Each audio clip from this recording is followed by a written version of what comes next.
나는 65세 여성이다. 나는 딸도 있고 손녀도 있다.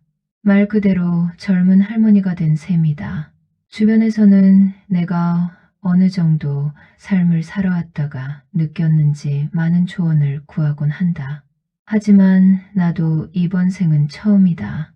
남편과의 갈등과 앞으로의 노후로 스트레스를 받을 때면 카세트 테이프를 꺼내서 듣는다. 그 카세트 테이프에는 돌아가신 우리 엄마의 목소리가 담겨 있기 때문이다. 나도 엄마가 보고 싶고 엄마에게 조언을 구하고 싶은 65세 할머니이다. 2026년의 봄, 창문을 열면 아파트 단지 벚꽃이 바람에 흩날린다. 겉으로 보기엔 모든 것이 안정되어 보인다. 국민연금이 들어오는 날을 계산하고 병원 예약 날짜를 달력에 적어두고 손녀의 어린이집 행사 일정도 챙긴다. 누군가는 내 삶이 평온해 보인다고 말한다. 하지만 평온과는 다른 종류의 불안이 내 안에 있다. 남편은 요즘 더 무뚝뚝해졌고 대화는 자주 엇갈린다. 사소한 말 한마디가 길게 남는다. 젊을 때는 아이들 때문에 참고 넘겼던 말들이 이제는 고요해진 집안에서 더 크게 울린다. 노후라는 단어는 생각보다 무겁다. 병원 대기실에서 또래들을 바라보며 나는 나의 마지막 장면을 상상해 본다. 그때마다 서랍 깊숙이 넣어둔 카세트 테이프가 떠오른다. 플레이 버튼을 누르면 지지직 하는 소리 뒤로 엄마의 숨소리가 들린다. 그 짧은 숨 고르기만으로도 가슴이 저릿해진다. 얘야, 너무 겁내지 마라. 녹음 속 엄마의 목소리는 여전히 단단하다. 그 한 문장이 내 하루를 붙잡아준다. 나는 그 목소리를 들으며 설거지를 하고 빨래를 개고 손녀가 흘린 과자 부스러기를 치운다. 평범한 동작 하나하나가 이상하게도 덜 외롭게 느껴진다. 엄마는 이미 세상에 없지만 이상하게도 지금이 더 가까운 것 같다. 어느 날 손녀가 내 무릎에 앉아 묻는다. 할머니는 왜 가끔 혼자 이어폰을 끼고 울냐고. 나는 웃으며 옛날 노래 듣는 거야 라고 말했지만 사실은 옛날 엄마를 듣고 있었다. 나는 문득 생각한다. 엄마도 내 나이쯤 되었을 때 같은 마음이었을까. 엄마도 누군가의 딸이었고 또 누군가의 엄마였을 텐데 카세트 테이프는 오래되어 언제 멈출지 모른다. 테이프가 끊어질까봐 나는 점점 더 자주 듣게 된다. 그리고 어느 날 테이프의 마지막 부분에서 처음 듣는 잡음이 섞여 있었다. 마치 아직 다 하지 못한 말이 남아있는 것처럼 그 소리를 듣는 순간 나는 알 수 없는 예감이 들었다. 엄마의 목소리 뒤에 내가 아직 모르는 이야기가 남아있는 것 같았다. 카세트 테이프의 마지막 부분에서 들려온 낯선 잡음은 며칠째 내 머릿속을 맴돌았다. 평소라면 흘려보냈을 소리였지만 이상하게도 그날 이후로 나는 그 지점을 자꾸만 되감기했다. 지지직거리는 소리 뒤로 아주 미세하게 마치 숨을 삼키는 듯한 기척이 들렸다. 나는 괜히 조심스러워졌다. 2026년 휴대전화 하나면 모든 걸 저장할 수 있는 세상인데도 나는 여전히 이 아날로그 기계 앞에 앉아있다. 디지털로 옮기면 될 일을 굳이 이렇게 손으로 감아가며 듣는 이유는 나도 잘 안다. 엄마의 체온이 이 플라스틱 안에 남아있는 것 같아서다. 남편은 그런 나를 이해하지 못한다. 거실에서 기계 돌아가는 소리가 나면 괜히 한숨을 쉰다. 말은 하지 않지만 이제 좀 그만 들으면 안 되냐는 표정이다. 나도 이미 돌아가신 사람 목소리를 붙잡고 있는 게 어리석어 보일 수도 있다는 걸. 하지만 나는 아직 엄마의 딸이다. 며칠 뒤 손녀를 어린이집에 데려다주고 오는 길에 문득 생각이 스쳤다. 혹시 이 테이프에 내가 몰랐던 이야기가 더 남아있는 건 아닐까. 엄마는 늘 마지막 말을 아끼던 사람이었다. 하고 싶은 말을 다 하지 않고도 눈빛으로 남겨두던 사람이었다. 집에 돌아와 다시 이어폰을 꽂았다. 설거지 물이 흐르는 소리와 함께 엄마의 목소리가 겹쳤다.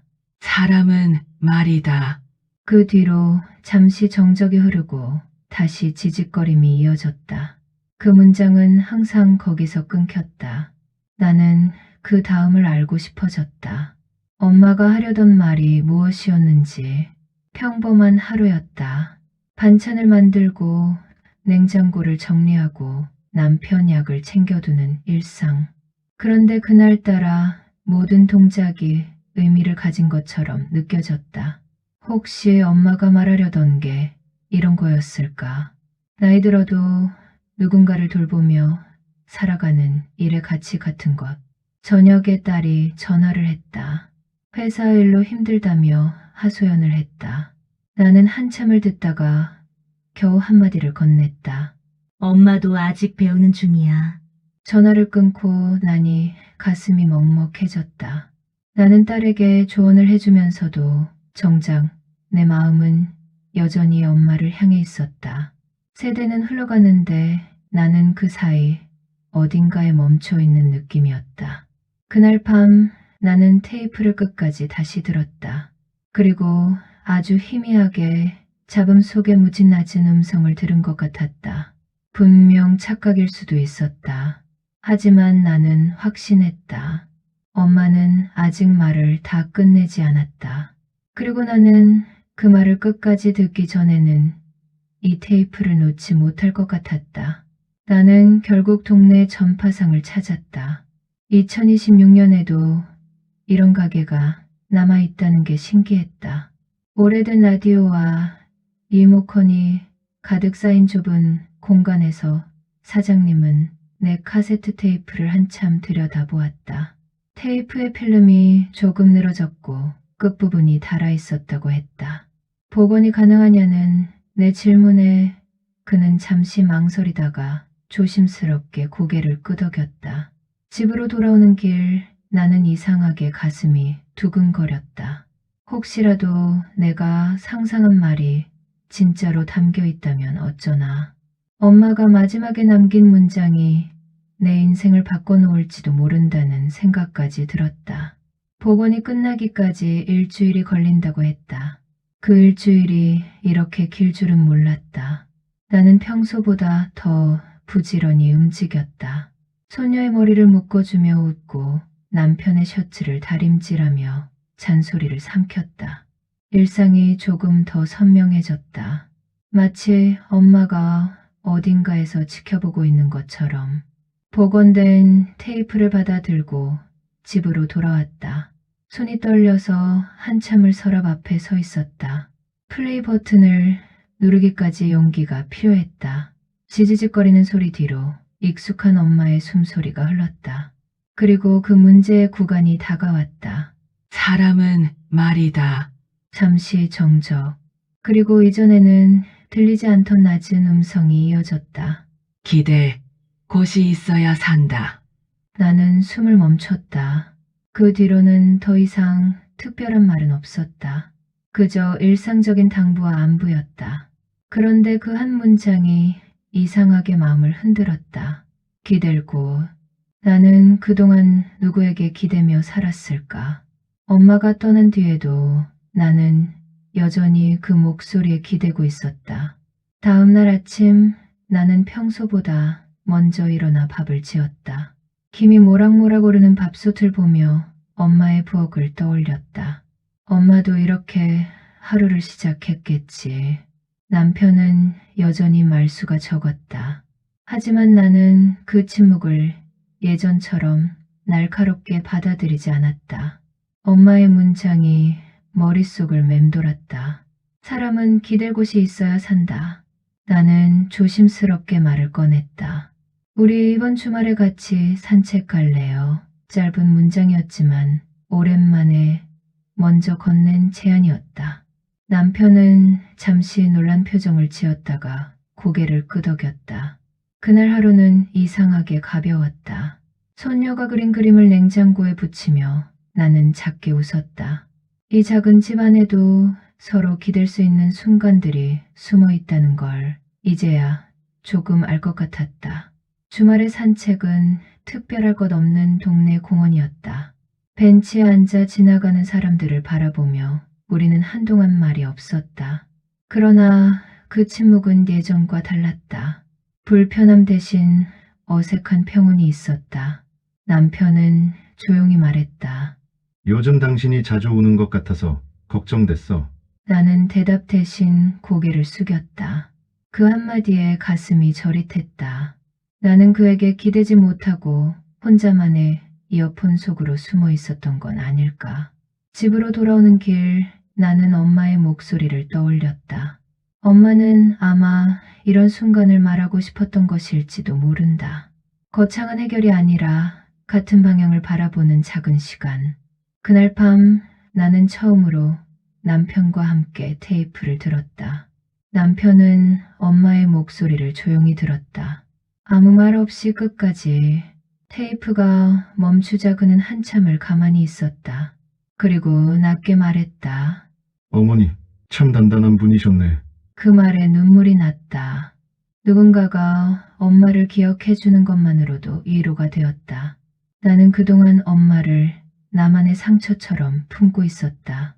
하지만 나누는 순간 그 기억은 조금 덜 아팠다. 딸에게도 테이프 이야기를 해주었다. 딸은 조심스럽게 물었다.